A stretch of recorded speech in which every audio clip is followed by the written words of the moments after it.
Welcome to the Good Leadership Podcast. I'm your host, Charles Good. This is the next solo conversation in our 300th episode Milestone series. 2 weeks ago, I released the series opener, a combined episode with all 6 experts. So if you haven't listened to that yet, make sure you check that out after this conversation. So 300 conversations in, one pattern has become clear to me. The leaders who keep rising in this AI era are not the ones with the fanciest tools or the best AI tools, but the ones who change how they think and work with them. My guest for this episode is Alison McCauley, who has been watching that pattern for close to 3 decades. She helps organizations turn emerging technology into real human-centered value. And she's seen over and over again that we're doing AI backwards. We invest roughly 93% of our resources in the technology itself and only about 7% into helping people actually use it in their real work. The result is impressive demos, but underwhelming behavior change. She makes a simple but uncomfortable point. All the best AI in the world, it doesn't matter if your people can't integrate it into their judgment, their workflows, and their culture. The organizations that are going to thrive are the ones that flip that script. They stop treating AI as a flashy shortcut and start treating it as a thinking partner. I hope you enjoy. Welcome to the Good Leadership Podcast. I'm Charles Good. This show is built for leaders, managers, and high achievers who want to think better, grow faster, and perform under pressure. Each episode, I sit down with leading researchers, best-selling authors, and experts to uncover what actually works, the practical tools, proven strategies, and insights you can use when the pressure is real. Because in a world that keeps changing, the edge belongs to those who can outlearn what worked yesterday, outthink what's coming next, and outperform when it counts. Welcome to the program, Alison. Thank you, Charles. And what an honor it is to be part of such a big milestone series. So start us off in maybe 1 or 2 sentences. What's the single biggest thing that separates the people who thrive with AI from those who flounder? So I'm going to zero in on curiosity. And it's not just the kind of curiosity that you might see day to day. I wonder if. It's the people who take the action on that curiosity, the doers who are thinking, hey, I wonder if, and let's do it. Let's do it right now. Let's do it right now in this meeting. I'm sure you've been in meetings that were more like meetings talking about work versus actually doing work, right? So this is the same kind of thing. People who, if AI comes up in the meeting, they'll pull it up, they'll try it, they'll build an app right there and see what happens. It's that kind of thinking that really helps people engage in this moment. And it's something that hasn't been as critical. It's always been important, but it hasn't been as critical before.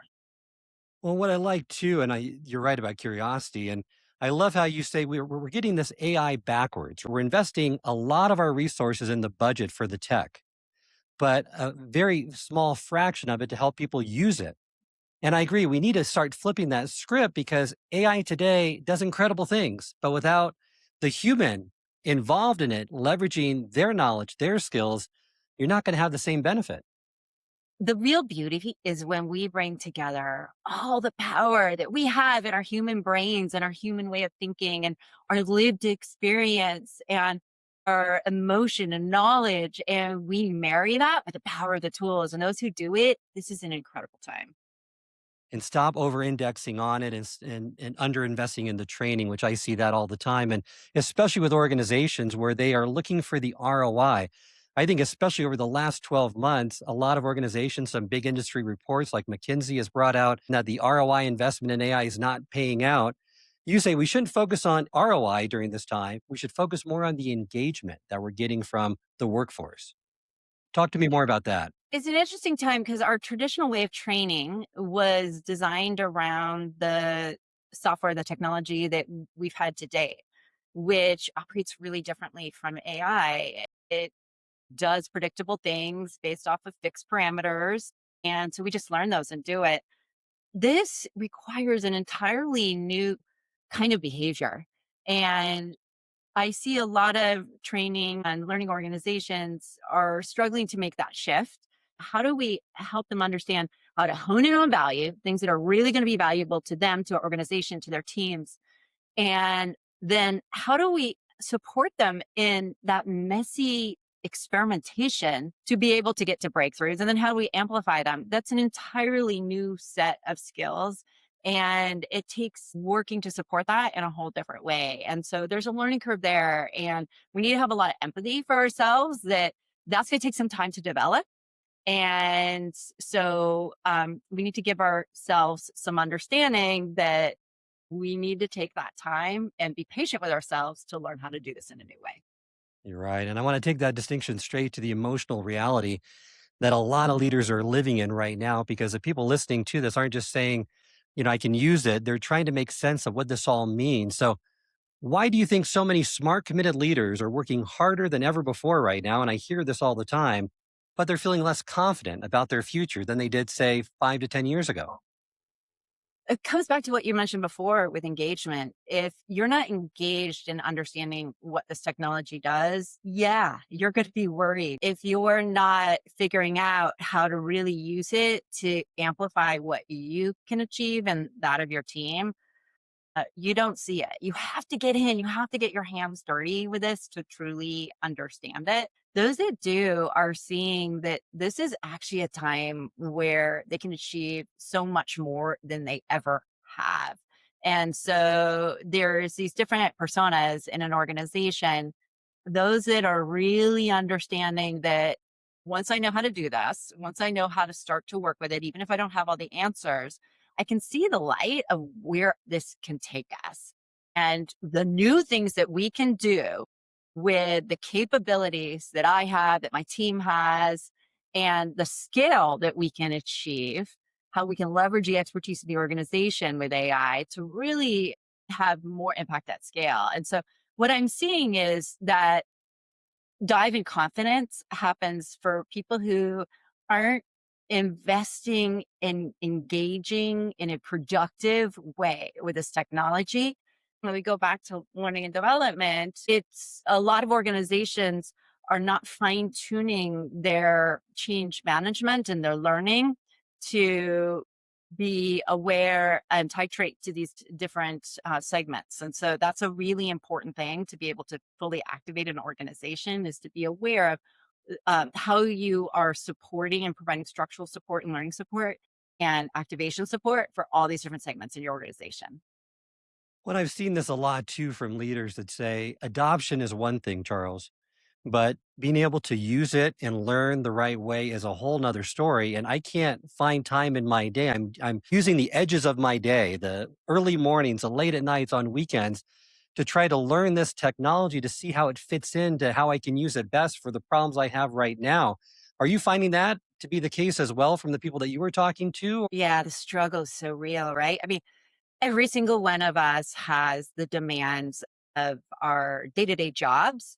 We have the demands of our family, our friends, of getting dinner on the table, picking up a kid from school, whatever it is. And so, and let's be real, there is a learning curve. There's an investment. If you're going to think about changing from doing the way you used to do something to doing it with AI, sometimes you can get these quick things that help. But to really get to breakthroughs, it takes more of an investment. So where do you find that time? How do you do it?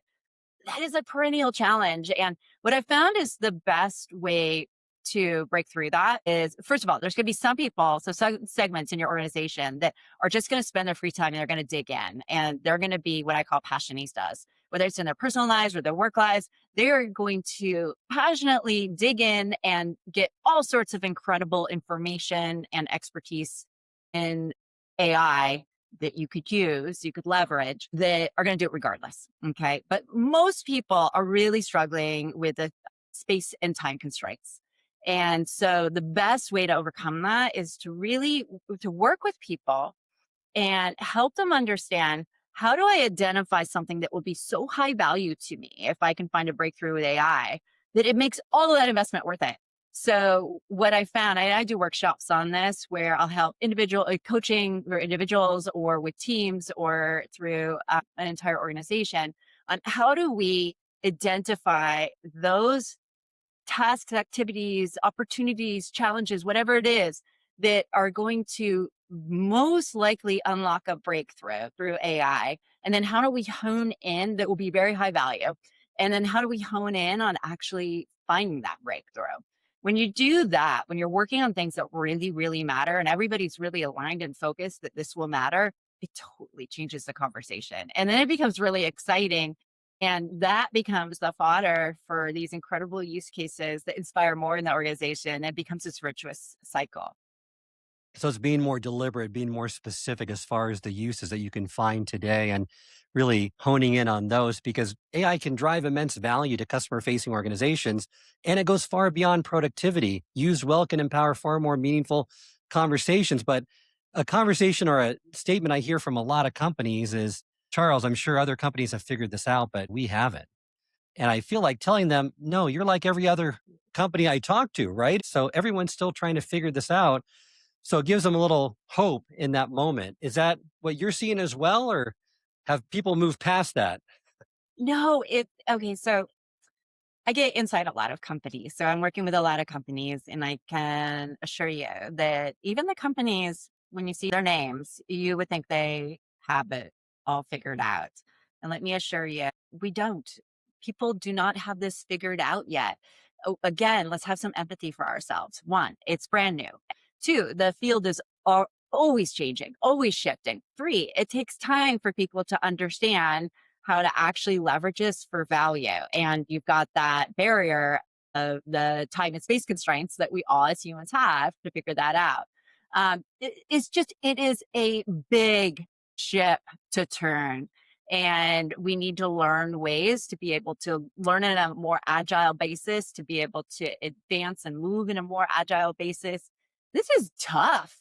And so those organizations that are able to really think about this as a journey, help give people guidance of where they are on the journey and support each stage of that journey. And then also design and implement organizational mechanisms to support learning and amplification of that learning are the ones that succeed. Agreed. And that's reassuring to hear you say as well. I also write about and talk about, and have talked to a lot of leaders about this decoupling that AI is responsible for. So the output looks better than ever. It's polished. AI is producing it. They're getting accolades. They're getting praise, kudos. But the underlying human capability is slightly, or maybe even quickly, eroding because they're not exercising it the way they used to. Talk to me about that compounded human mindset that you have, or people whose capability actually grows from AI, not reduced by it. Because I'm really curious because I see a lot more the other direction where they just are relying on it too much. They're not using it the right way. And I worry that in 2, 3, 5 years, they're going to find their skills drastically degraded from where they were today. Yeah, such a pivotal time right now because people are going to fall in kind of one or the other. They're either going to use AI in a way that has their mind atrophy, right? And by the way, if you use AI that way, that's the best way to erase your future is when you're not keeping your brain in the lead and really using AI to amplify and complement your own human intelligence. And then those that are really understanding how to use AI with their team's expertise to amplify what they can do. There's an effect called the Dunning-Kruger effect. And this is when people without a lot of knowledge and expertise grossly overestimate their knowledge and expertise because they don't know anything. And then the more they learn about it, they realize, oh, I really didn't know anything. So this is one of the reasons that AI used incorrectly can produce such work slop. And it is extremely costly to us and to our organizations is because people who don't have expertise are going in thinking they've got expertise or using AI as an answer machine, which it's not, and taking those responses without human thought or curation and just handing them off. It's a big problem. And so we are having an increased wave of Dunning-Kruger across our workforces. And so that's why it's so critical to really keep your brain in the lead and know what am I an expert at and keep the discipline when using AI to know that I have expertise in this. I am the expert And if you are doing something in which you're not an expert, it's high value or high risk, bring in experts to work with AI to truly ensure that you are moving in the right direction. So it sounds like you see this problem more and more. I'm curious, how do you, though, turn AI from an answer machine into a thought partner? Because based on our human physiology, our brains are lazy organs, right? They want the easiest way possible.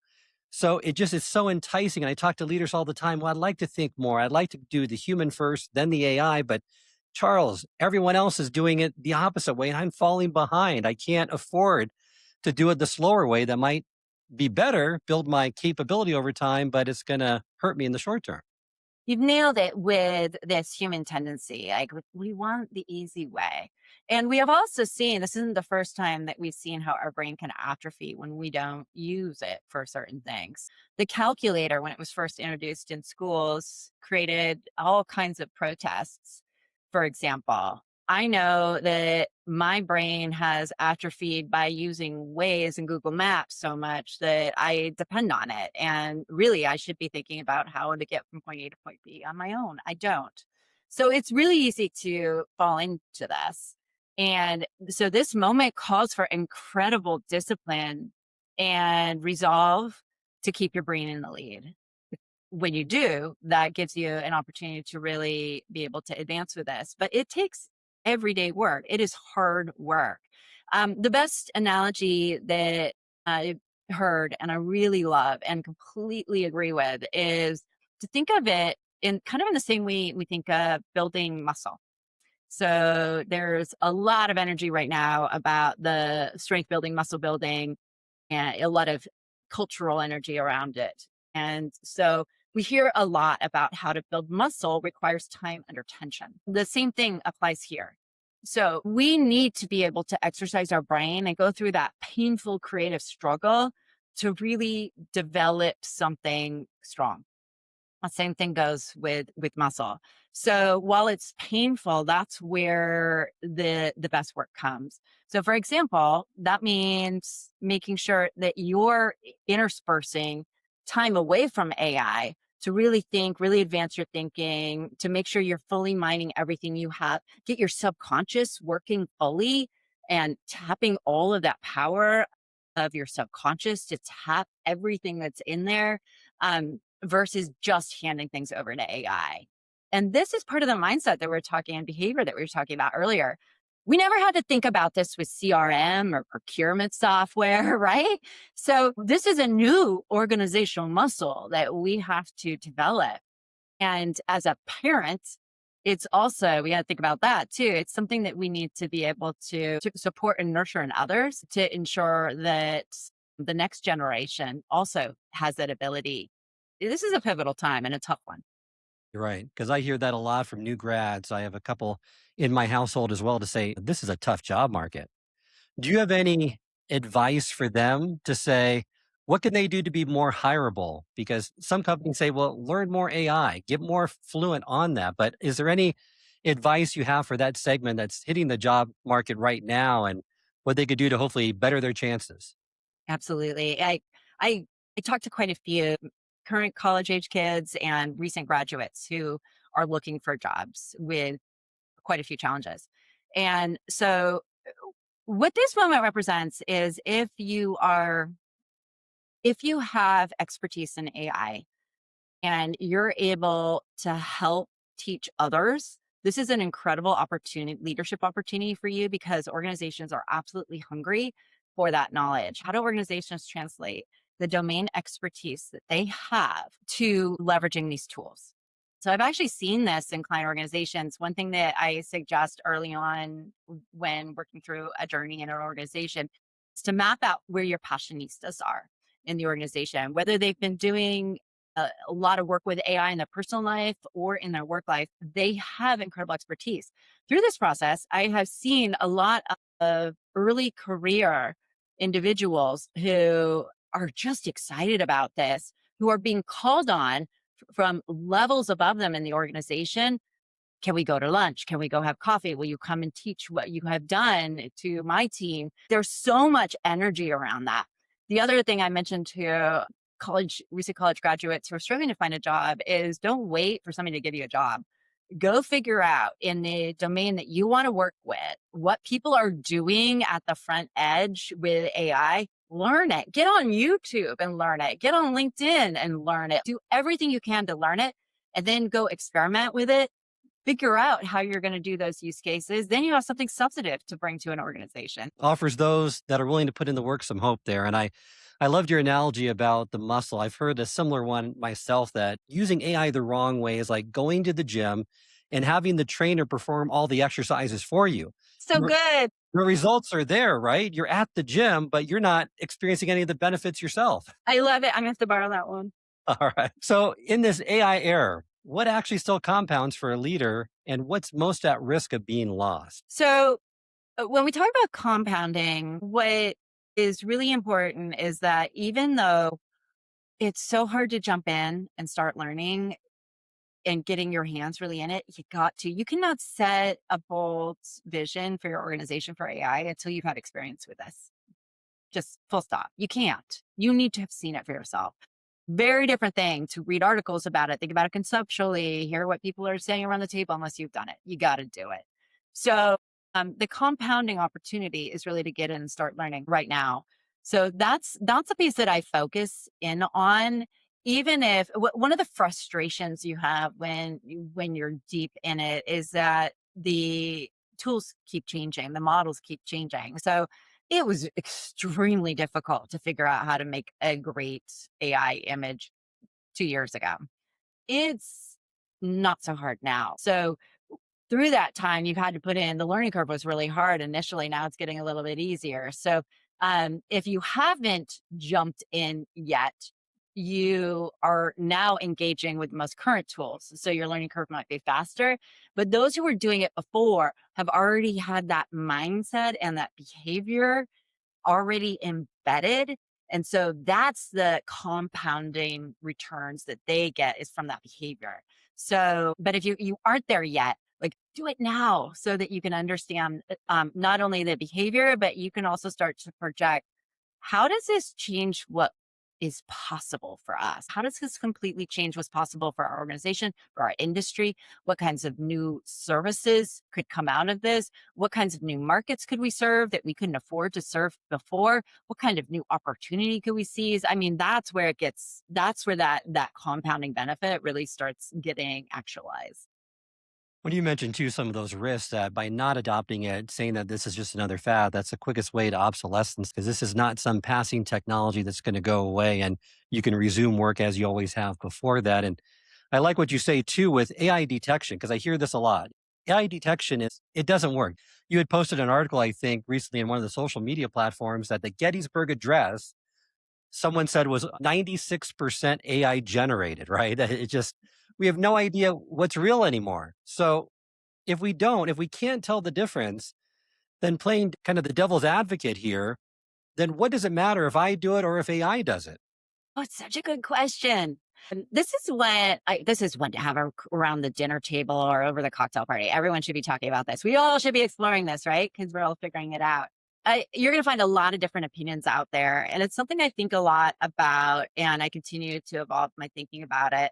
Some of the arguments that resonate with me are okay. So, first of all, everything's changing. Okay. AI is going to be a part of everything. What we need to realize is that this is part of our world now. If we think about new framing about how a piece of, I don't know whether it's a video or a piece of writing or a business proposal, how does it make us feel? Isn't that a real human reaction? If you're able to make it more rich or vibrant because you've used AI to make it, add in all kinds of additional features or bring an app to life because you've used AI versus just come up with a theoretical description of that app or whatever it is that better? I'd say there's a lot of different opinions on it. We could talk about this all day, but I think the best advice I have for people right now is keep asking that question, exploring that question, seeing how they feel about that question, and then lend your voice to the discussion about it. Share that. This is something we should all be exploring right now. No clear answers. And I like what you said recently too, that raw technological horsepower does not equal meaningful value. Full stop. Breakthroughs depend on how people leverage the technology. And that's why you like to focus also on that human dimension behind the true change, because that full potential of the change, it's not going to be activated if the humans aren't part of it. The real opportunity for us is when we learn how to use this to do what we are best at. And what I think is another really exciting angle of this is I'll give an example. I was talking to a woman who had developed, this was quite a few years ago, so it was actually quite cutting edge at the time. So she had developed, this is about 2 years ago, she had developed a quote process, an AI quote process that cut down the work for custom quotes that the sales team was doing from 2 weeks to 2 hours. And so this entire team that was focused on custom quotes all of a sudden had this tool. So I asked, what did you do? How did people react to that? So all of a sudden, instead of just doing what was kind of busy work and having the AI do it, they were able to have more strategic, connected discussions with customers and really work on expanding those customer relationships. And I love that. So that was a story that really showed how we can break open something new, something very human when we use AI effectively. I notice also that you often bring back it to responsibility and authorship, because even as the tools get better, someone still has to own what gets shipped or produced. So I want to turn that lens on your own work for a moment, because you've been living through these questions longer than most of us. So looking back over your career, what is the one realization that genuinely changed how you work, and how long did it take you to internalize it? Okay, so that's such a cool question. I'd say that the big shift for me, and remember, so I've been working at the front edge of tech for 30 years. So what that means and what it is completely changed all of the time. I used to be a little bit more rigid in how I ingested all that change. And what I've learned is to really sit in the middle of the flowing river of it and learn how to engage even when nothing is clear, and how to come up with a learning framework that enabled me to ingest what was happening and understand it and codify it. And so that it could be, I could use it, others could use it, I could share it with others. That was a big shift. And it probably took me about 10 years to get comfortable with an incredible amount of change. And now it doesn't phase me. Um, and so the more that we can stay calm and find methods, approaches to learn and ingest and leverage as this change happens, the better off we are. So I've actually made that my life's work. That's why I write and I speak and I do workshops and help others to really find their center among all this change and understand, even when things aren't clear, even when things are ambiguous, how do we take a step forward? How do we navigate this? And learn about all these uncertainties. You're right, because in this day and age, everything's changing so much quicker, which I would argue, in terms of expertise, those skills that you had for years or decades or your career are not paying off what they used to. So you have to keep learning and making sure that you're learning fast enough to keep up with that pace of change. Is there one thing that leaders should be measuring right now in terms of their employees? Just not the AI adoption, but maybe other markers that would tell them where their organization is, especially their leaders? I mean, there's so many different ways to look at that. And so the organization is able to understand what kind of innovation is happening across functions, across disciplines, across regions, able to surface that, track what's happening, and then understand what can be learned from that and share that. That's not happening in a lot of organizations. So this isn't a specific metric. I'm not going to say you have 80 projects and you have 3,000. And so one is better than the other. Too many variables depending on how big the organization, what you're doing, how you're activating around it, et cetera, et cetera. But the core of what I'm saying is know what's happening across your organization, know where the expertise is, and leverage the heck out of that. Make sure other people know about that, use that to accelerate learning. Use that to accelerate engagement, use that to inspire. There are so many organizational mechanisms and supports we can put in place to really make more of the stuff that's already happening across your organization that few are doing in a systematic way. And that is lost opportunity. How about moving this down to an individual level as we wrap up? Is there one behavior that you see effective AI users doing that anyone listening to this podcast this week that they could take and hopefully use AI more confidently and have that compound over the next few years? Yes. Keep your brain in the lead. Okay, so how do you do that? You start off by fully mining your own brain before you turn to AI. Then you turn to AI and then you take a break and you fully mine your own brain again. You get in the creative struggle. You give feedback to AI. You give it a role. You tell it how you want it to serve you. What role is it taking? You give it instructions on how to make sure that it's delivering to you responses in a way that work for you. You're giving it feedback and iterating off of that. You're not using it as the answering machine. You are keeping your own brain in the lead. And if you do that, this is an unprecedented opportunity. I love that one simple rule, that line in the sand that keeps someone on the right side of the divide. Thank you so much, Alison, for joining me today. Remind our listeners how they get in contact with you, learn more about your work, and get your book. Yes. So you can find all about me at AlisonMcCauley.io. That's ALISON, McCauley, MCCAULEY.io, or find me on LinkedIn. Love it. Thank you so much again, Alison, for joining me today. Thank all of you for listening. And what I'm hearing from our conversation today is the real risk isn't just that AI makes us faster, is that it can quietly make us smaller if we let it think for us instead of with us. And the flip side is just as powerful. Used well, these tools can widen our field of view, accelerate our learning, and help us become compounded humans rather than diminished ones. Thank you for listening. And until next time, remember, it's not what you know, but what you do differently that makes a difference. Thank you for listening to this episode of the Good Leadership Podcast. Remember, great ideas only matter when they change what you do next. So choose one insight from today's conversation and put it into practice this week. If this episode was valuable, follow the show and share it with someone who would benefit. And until next time, remember, the edge belongs to those who outlearned what worked yesterday, who can outthink what's coming next so that they can outperform when it counts.